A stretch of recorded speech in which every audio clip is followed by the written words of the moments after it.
കോന്നി കൂടലിലെ 13 വയസ്സുകാരുടെ ലൈംഗിക അതിക്രമ പരാതിയിൽ കസ്റ്റഡിയിലെടുത്തവരെ മർദ്ദിച്ചുവെന്ന പരാതിയിൽ നടപടി വരികയാണ്. കൂടൽ SI ജെയ്മോനെ AR ക്യാമ്പിലേക്ക് സ്ഥലം മാറ്റി.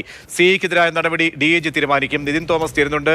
നിതിൻ, ഈ മർദ്ദന പരാതിയിൽ ജില്ലാ പോലീസ് മേധാവി നടത്തിയ അന്വേഷണത്തിന്റെ റിപ്പോർട്ടിന്മേലാണോ നടപടി വരുന്നത്?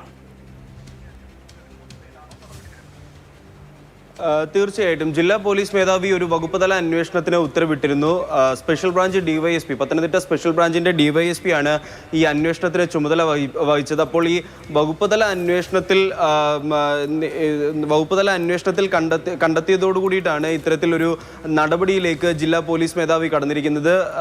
കൂടൽ സ്റ്റേഷന്റെ SI ആയിരുന്ന ജെയ്മോനെയാണ് ഇപ്പോൾ DHQ ജില്ലാ ഹെഡ്ക്വാർട്ടേഴ്സിലെ AR ക്യാമ്പിലേക്ക് മാറ്റിയിരിക്കുന്നത്. ഇനി അതുപോലെ തന്നെ കോന്നി CIക്കാണ് കൂടലിൻ്റെ SHO സ്റ്റേഷൻ ചാർജ് ഉണ്ടായിരുന്നത്. ആ കോന്നി CIക്ക് എന്ത് നടപടിയെടുക്കണം, CIക്കെതിരെ എന്ത് നടപടിയെടുക്കണം എന്നുള്ളതിന് SP DIGക്ക് റിപ്പോർട്ട് നൽകും. ഈ റിപ്പോർട്ടിന്മേൽ DIG ആയിരിക്കും കാര്യങ്ങൾ തീരുമാനിക്കുക.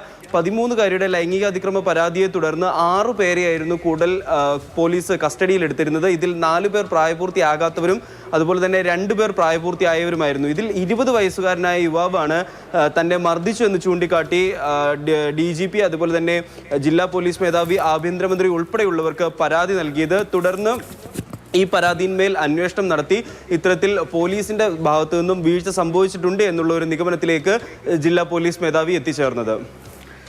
ശരി, നിതിനാണ് വിവരങ്ങൾ നൽകിയത്. അപ്പോൾ SIയിൽ മാത്രം ഒതുങ്ങുന്നില്ല, CIയിലേക്ക് ഉൾപ്പെടെ ഈ അന്വേഷണവും അച്ചടക്ക നടപടിയും ഒക്കെ പോയേക്കാമെന്നാണ് ലഭ്യമാകുന്ന വിവരങ്ങൾ.